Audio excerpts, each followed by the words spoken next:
మనము చదివినటువంటి లేఖన భాగము అపోస్తుల కార్యములు 12వ అధ్యాయము మొదటి నుంచి చదివాము. ఇందులో ప్రాముఖ్యంగా మరి ఆ మొదటి వచనంలో చూస్తున్నప్పుడు ఎందుకని ప్రస్తుత కాలములో క్రైస్తవ్యములో ఒకలాంటి గలిబిలి అనేది ప్రారంభమైంది. నిజంగా ప్రవీణ్ పగడాల గారు మరి వైన్స్ దగ్గర నిలబడ్డాడా, ఆయనేనా లేకుంటే ఇంకొకరా, లేకుంటే ఆయన నిజంగా యాక్సిడెంట్లో చనిపోయాడా, లేకుంటే మరి ఎవరైనా చంపేశారా, దుండగుల చేతిలో చనిపోయారా అనేటటువంటి సందిగ్ధంలో క్రైస్తవ లోకమంతా కూడా ఉంది. అయితే ఈ పరిస్థితుల మధ్యలో దీన్ని మనం వాక్యానుసారంగా ఎలా చూడాలి, వాక్యానుసారంగా దీన్ని మనం ఏ విధంగా అర్థం చేసుకోవాలో కొన్ని సంగతులు నేను మీ ముందు ఉంచడానికి ఇష్టపడుతూ ఉన్నాను. ఇప్పుడు గమనించండి, 12వ అధ్యాయం మొదటి వచనంలో ఇలా రాయబడింది, దాదాపుగా అదే కాలమందు రాజైన హేరోదు సంఘపు వారిలో కొందరిని బాధ పెట్టుటకు బలత్కారముగా పట్టుకొని, రైట్, ఇతను ఏం చేస్తున్నంట, బలత్కారముగా కొంతమందిని బాధ పెట్టడానికి డిసైడ్ అయ్యారు. కొంతమందిని బాధ పెట్టడం కొరకు డిసైడ్ అయ్యారు. వీళ్ళారా ఒక మాటను ఈ యొక్క మరి సాయంకాల డివోషన్లో నేను జ్ఞాపకం చేస్తూ ఉన్నాను. నేటికి మరి క్రైస్తవ్యము భూమి మీదకి వచ్చి యేసుక్రీస్తు ప్రభు వారు పుట్టినప్పటి నుంచి మొదలుకొని నేటి వరకు కూడా మరి ఏడి 3 లేక ఏడి 4లో అక్కడ నుంచి ప్రారంభమైనటువంటి ఆదిమ సంఘము నేటి వరకు కూడా ఎన్నెన్నో హింసల గుండా వస్తూ ఉంది. ఎన్నెన్నో మరి ఘోరమైనటువంటి పరిస్థితుల మధ్యలో నుంచి ఆదిమ సంఘం అనేది ప్రయాణం చేసుకుంటూ వస్తూ ఉన్నది. ఎన్నెన్నో ఆటంకాలు, అవరోధాలు, ఎన్నెన్ని విధాలైనటువంటి మరి దుష్ట శక్తులను మరి జయించుకుంటూ వాటిలో గుండా ప్రయాణం చేస్తూ వస్తూ ఉన్నారు. సో ఇది మనకు క్రొత్త విషయం ఏమీ కాదు. ఇది మన మీద మరి జరుగుతున్నటువంటి దాడి.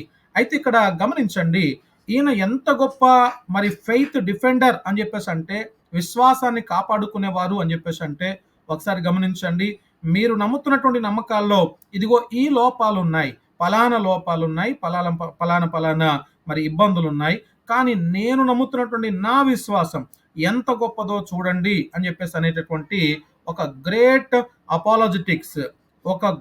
అపాలజెటిక్స్ వ్యక్తిగా మనం ఇతన్ని గమనించవచ్చు. ప్రవీణ్ పగడాల గారు చాలా అద్భుతమైనటువంటి పరిచర్య చేశారు, అందులో ఎటువంటి సందేహము లేదు. ఎంతో మంది అనాథలను చేరదీశారు. అతను మరి సాఫ్ట్వేర్ కంపెనీస్కి వెళ్ళినటువంటి వ్యక్తిగా ఉన్నారు. ఆ తర్వాత మరి కొన్ని వ్యభిచార గృహాలను దత్తత తీసుకొని ఆ వ్యభిచార గృహాలలో మరి అలాంటి స్త్రీలకు, ఎందుకంటే వారందరూ కూడా మరి వ్యభిచారము చేత బ్రతుకుతున్నటువంటి వారు, ఆ తల్లులందరికీ కూడా అమ్మ మీరు చేస్తుంది తప్పు, ఇలా చేయకూడదు అని చెప్పేసి అనుకొని వారిని దత్తత తీసుకొని నెలకు నేను ఇంత ఇస్తాను మీకు అని చెప్పేసి అనుకుంటూ వారిని పోషిస్తున్నటువంటి వ్యక్తిగా మనం చూస్తూ ఉన్నాం. పిల్లలారా, ఇలాంటి ఒక గొప్ప వ్యక్తి ఈ సమస్యలో గుండా వెళ్ళడం, లేకుంటే ఇలాంటి ఒక మరి ఇబ్బందులో గుండా వెళ్ళడం అనేది మనం చూస్తూ ఉన్నాం. ఇప్పటికీ మీరు గమనిస్తూ ఉన్నారు, దాదాపుగా 300 సీసీ కెమెరాలు మేము తీసుకున్నాము. అందులో అంతటా గమనించాము, అతను ప్రవీణ్ పగడాల గారే. అతను వైన్స్ దగ్గర నిలబడ్డాడు, లేకుంటే మందు కొన్నాడు, ఆయన తాగాడు, లేక పడిపోయాడు, ఆయన మరి ఆ హెడ్ లైట్ కూడా అక్కడే పగిలింది బండిది అని రకరకాల మరి వదంతులు మనం వినబడుతూ ఉన్నాయి. ఒకసారి గమనించండి, ఒకసారి ఆలోచన చేయండి.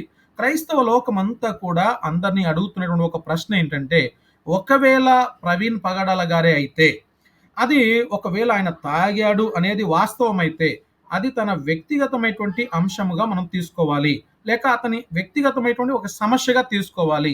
అయితే అతను చంపారా లేదా అనేది అక్కడ ప్రశ్న. అసలు నిజంగా అతను చంపారా లేదా అది మాకు చెప్పండి అంటే, అతను తాగాడు, లేకుంటే బండి డ్రైవ్ చేశాడు, కింద పడ్డాడు, ఇవన్నీ చెప్తున్నారు. కానీ చంపారా లేదా అనేటటువంటి సంగతిని మాత్రము ఎవ్వరు కూడా బయటికి చెప్పలేకపోతూ ఉన్నారు. ఒకవేళ అలా చెప్పగలిగితే మరి క్రైస్తవుల మధ్యలో లేక అన్యజనుల మధ్యలో రకరకాల మరి మతపరమైనటువంటి కల్లోహాలు ఏర్పడతాయనేది వారి ఉద్దేశం కాబోలు. కానీ పిల్లలారా గమనించండి, ఇక్కడ అపోస్తల కార్యగ్రంథంలో 12వ అధ్యాయంలో మనం చూస్తే అది బలత్కారముగా పట్టుకొని బాధ పెట్టడానికి సంఘానికి రాజైన హేరోదుకు ఇష్టమైందని రాయబడింది. రాజైన హేరోదుకు ఇష్టమైంది. ఈరోజు ప్రభుత్వాలు ఉన్నాయి, రకరకాల మరి అటు సెంట్రల్ గవర్నమెంట్ కావచ్చు, ఇక్కడ స్టేట్ గవర్నమెంట్ కావచ్చు, వారందరూ కూడా ప్రజా పాలకుల్లాగా కనబడుతున్నారు, ప్రజల్ని పరిపాలిస్తున్నటువంటి వ్యక్తులుగా కనబడుతున్నారు. అయితే ఎంతవరకు నిజంగా మరి క్రైస్తవుల పైన వస్తున్నటువంటి ఈ హింసల్ని తిప్పి కొట్టగలుగుతున్నారు, ఎంతమంది నిజంగా మరి క్రైస్తవుల పక్షాన నిలబడినటువంటి వారుగా ఉన్నారు. ఇక్కడ హేరోదు రాజు మాత్రము బలత్కారముగా పట్టుకొని బాధ పెట్టడానికి ఇష్టపడ్డాడంట. రాజే ఒకవేళ బాధ పెట్టేవాడుగా తయారవుతే ఆ రాజ్యంలో ఇంకెవరు నిలబడగలుగుతారు? ఎవరు ఆయనకు మరి వ్యతిరేకంగా నిలబడగలరు? ఒకసారి ఆలోచన చేయండి. కాబట్టి ఒక నాయకుడే సరైనటువంటి మార్గంలో లేకపోతే అతని రాజ్యం కింద ఉన్నటువంటి వ్యక్తుల్ని ఏ విధంగా మనం చూడాలి? నువ్వు 300 సీసీ కెమెరాలు కాదు, 300 కెమెరాలు కాదు, 500 కెమెరాలు పెట్టుకో, నా అక్కడ సమస్య లేదు. కాకపోతే ఏ కెమెరాలోనైనా ప్రవీణ్ గారే ఇతను అని చెప్పేసి అనే విధంగా అతని ముఖం చూపించండి బాబు అని చెప్పేసి మన వాళ్ళందరూ కూడా డిమాండ్ చేస్తా ఉన్నారు. ఎక్కడైనా సరే, సరే అతను తాగాడు అంటే ఓకే తాగాడే అనుకుందాం, లేకుంటే అతను బండి మీద నుంచి కింద పడ్డాడు, ఓకే పడిపోయాడే అనుకుందాం, కానీ అతను ముఖం మాకు చూపించండి, అతనే అని చెప్పేసి అనే విధంగా అతన్ని మీరు చూపించండి అని చెప్పేసి ఇన్ని సీసీ కెమెరాలలో ఎక్కడ కూడా అతని ముఖము మరి రికార్డ్ కాకపోయి ఉండొచ్చా? నిజంగా ఆశ్చర్యం కలిగించే విషయాలు కదా. చూడండి, నాయకులే ఒకవేళ బలాత్కారం పెట్టాలనుకున్నప్పుడు, నాయకుడే ఒకవేళ ఒక మనిషిని చిత్రహింస చిత్రవధ చేయాలని చెప్పేసి అనుకున్నప్పుడు ఆయనకు ఎవరు కూడా అడ్డము చెప్పలేరు. ఇక 2వ వచనంలో చూద్దాం, చూడండి. యోహాను సహోదరుడైన యాకోబును ఖడ్గముతో చంపించెను. ఏం జరిగిందంటే అక్కడ యాకోబును ఖడ్గంతో చంపించారు. ఎంత దారుణమైనటువంటి హింస ఇది. ఒకసారి గమనించండి. ఎవరి యాకోబు అని మనం చూస్తే ఆ యాకోబు ఎవరో కాదు, మరి ప్రభు అయిన యేసు క్రీస్తు యొక్క సహోదరుడు.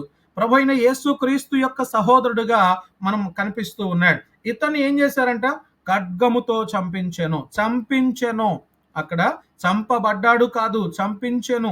చూడండి, చంపించే వాళ్ళు ఒకరు, చంపేవారు ఒకరు. అయితే చంపబడినటువంటి వ్యక్తి ఒక సాదాసీదా దేవుని సేవకుడు. క్రైస్తవ సంఘాల పైన లేక క్రీస్తును నమ్మినటువంటి వారి పైన ఇప్పటి నుంచి కాదు, ఎన్నో సంవత్సరాల కాలం నుంచి, ద ఎర్లీ చర్చ్ నుంచే కూడా మరి అంటే ఆదిమ సంఘం నుండే ఈ హింసలన్నీ కూడా మరి ప్రారంభమయ్యాయి అని చెప్పక తప్పదు. ఇక నేను 3వ వచనం దగ్గరకు వస్తున్నాను, చూడండి. ఇది యూదులకు ఇష్టమైన కార్యమని. ఏంటంట? ఒక వ్యక్తిని చంపించేస్తే అది ఇష్టమైన కార్యం అని చెప్పేసి వాళ్ళు అనుకుంటున్నారు. ఇష్టమైన కార్యం ఎంత ఘోరం చూడండి. ఒక మంచి మాట మాట్లాడేటటువంటి వ్యక్తి, ఒక తన విశ్వాసాన్ని బలముగా దాన్ని ప్రజెంట్ చేయగలిగినటువంటి వ్యక్తి చనిపోతే ఇది ఇష్టమైన కార్యమా? ఎలా ఇష్టమైనటువంటి కార్యము? మీరు ఈ మధ్యలో సోషల్ మీడియాలో చూస్తుండొచ్చు, ఫోన్లలో గమనిస్తుండొచ్చు.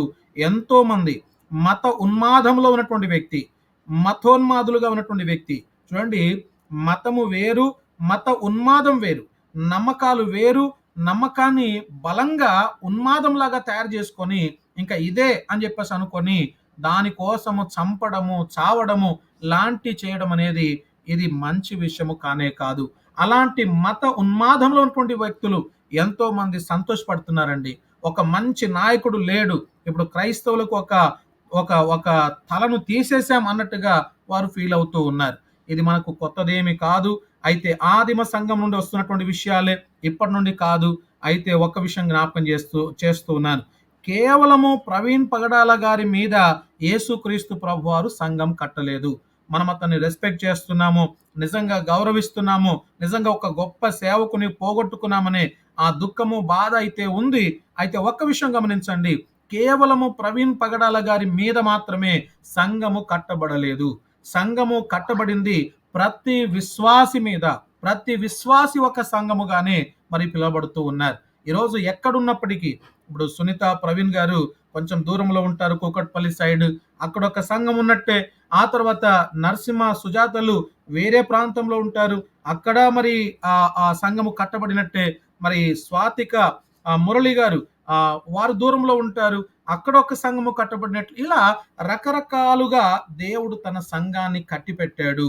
ఆల్రెడీ మనమే ఆయనకు సంఘాలముగా ఉన్నాం. కాబట్టి చంపడము వారికి ఇష్టమైందంట. ఎంత ఘోరమైనటువంటి మాట అండి ఇది, ఎంత ఘోరమైన మాట. ఈరోజు సంఘములో సమాజంలో జరుగుతున్నటువంటి విషయాలు కూడా గతములో జరిగినవే. ఏది కూడా, అందుకనే ప్రసంగి గ్రంథంలో కూడా రాయబడింది, ఇప్పుడు జరుగుతున్నవన్నీ కూడా గతంలో జరిగినవే జరుగుతున్నాయి, ఇదేమో కొత్తదేం కాదు, అన్ని కూడా పాత విషయాలే, దాన్ని రిపీటెడ్ గా మనం చూస్తూ ఉన్నాం అనే సంగతిని మర్చిపోకూడదు. ఇక చూడండి, ఇది యూదులకు ఇష్టమైన కార్యమును తెలుసుకొని పేతురును కూడా పట్టుకొనెను. ఆ దినములు పులియని రొట్టెల పండుగ దినములు. మీరు ఇంకొక మరి మనము 18వ తారీఖు గుడ్ ఫ్రైడే వస్తుంది. తర్వాత 20వ తారీఖు ఈస్టర్ సండే వస్తుంది. ఇదే ఏప్రిల్ మంత్‌లో. అయితే గమనించండి. ఈ నెలలో మరి పులియని రొట్టెల పండుగ యూదులకు ఒక చాలా నిష్ట కలిగిన లేక యూదులకు ఇష్టమైనటువంటి పండుగగా మనం చూస్తూ ఉన్నాం. ఈ పండుగ కంటే ముందే వీళ్ళందరినీ కూడా మరి కనిపించకుండా చేయాలి. గొప్ప గొప్ప వ్యక్తుల్ని మరి చంపాలి లేక నాశనము చేయాలని వారు కోరుకున్నటువంటి కోరిక. అయితే ప్రియులారా గమనించండి.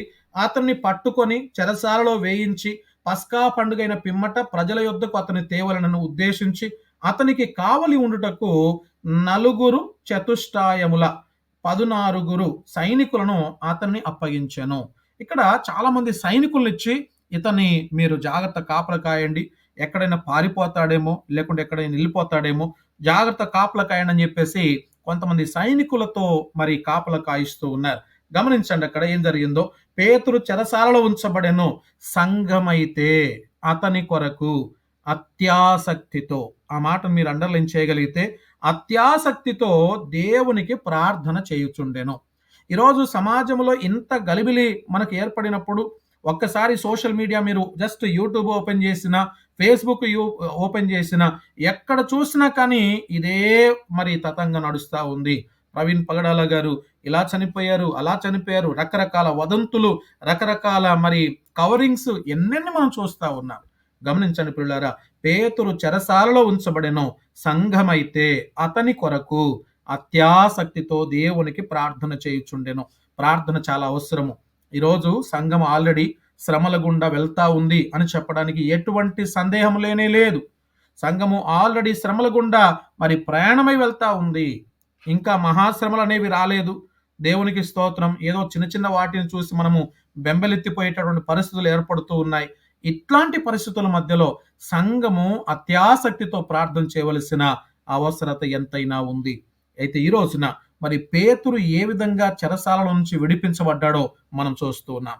అత్యాసక్తితో చేయబడినటువంటి ప్రార్థన ఏది కూడా వృధాగా పోదు. ఏది కూడా వృధాగా పోదు. ప్రియులారా గమనించండి. ఎంతో మంది మరి శత్రువులు ఇశ్రాయేలు ప్రజల పైన దండెత్తి వచ్చినప్పుడు మరి వారు చేసినటువంటి ప్రార్థనలు కావచ్చు, వారు దేవుని సన్నిధిలో పెట్టినటువంటి మొర కావచ్చు, దేవుడు విన్నాడు, వారికి విజయాన్ని ఇచ్చాడు. అదే దేవుడు ఈరోజు మన మధ్యలో ఉన్నాడు. మనకు కూడా విజయాన్ని ఇవ్వడానికి ఇష్టపడుతూ ఉన్నాడు. కాబట్టి ఇంకా చాలా వచనాలు ఉన్నాయి. దాన్ని దేవుని చిత్తమైతే ఇంకా నేను పార్ట్ 2గా దాన్ని కంటిన్యూ చేస్తాను. అయితే పేతురు చెరసాలలో ఉంచబడెను. సంఘమైతే అతని కొరకు అత్యాసక్తితో దేవునికి ప్రార్థన చేయుచుండెను. ప్రార్థన మరి ఎటువంటి పోరాటంలోనైనా సరే మనం ప్రార్థన చేయగలిగితే మిగతాదంతా కూడా దేవుడు చూసుకుంటాడు. ఆయన స్వాధీనంలో తీసుకుంటాడు. గమనించండి. కొంతమంది నాయకులు కావచ్చు, కొంతమంది మరి ఎవరైతే క్రీస్తు విరోధులుగా, క్రైస్తవ్యానికి వ్యతిరేకముగా ఎవరైతే ఎటువంటి శక్తులైనా సరే ప్రయోగం చేస్తుండొచ్చు గాక, వారి పన్నాగాలు, ప్రయత్నాలు వారు చేస్తూ ఉండొచ్చు గాక. అయితే ఒక విషయం చెప్పనా, మన మధ్యలో ఉన్నటువంటి వాడు లేక మనకు సహాయముగా ఉన్నటువంటి వాడు ప్రభు అయిన యేసు క్రీస్తు వారు. ఆయనతో ఎవరు పెట్టుకోగలరు? ఎవరు మరి అతన్ని గెలవగలరు? ఆయన పరలోకమందున్నటువంటి మరి సర్వశక్తి కలిగినటువంటి దేవుడు. సమస్తాన్ని తన స్వాధీనంలో ఉంచుకున్నటువంటి వాడు. అన్ని రాజ్యాలు, తర్వాత ప్రతి రాజు యొక్క మనసులు ఆయన చేతిలో నీళ్ల వంటివి అని దేవుని వాక్యం సెలవిస్తా ఉంది. కాబట్టి ఈ యొక్క మరి సాయంకాల సమయమున అత్యాసక్తితో ప్రార్థన చేయడం నేర్చుకుందాం. అత్యాసక్తితో, భారముతో మన దేశం కోసం, రాష్ట్రం కోసం, నాయకుల కొరకు, క్రైస్తవ్యం కొరకు ప్రత్యేకంగా ప్రార్థన చేద్దాం. వీలైనటువంటి వారందరూ కూడా దయచేసి మ్యూట్ ఆన్ చేస్తే అందరము కలిసి మనం ప్రార్థన చేయబోతున్నాం. అందరం కలిసి ప్రార్థన చేద్దామా? మీ మ్యూట్స్ అన్ని కూడా ఓపెన్ చేయండి, ఆన్ చేయండి, ప్రార్థన చేసుకుందాం.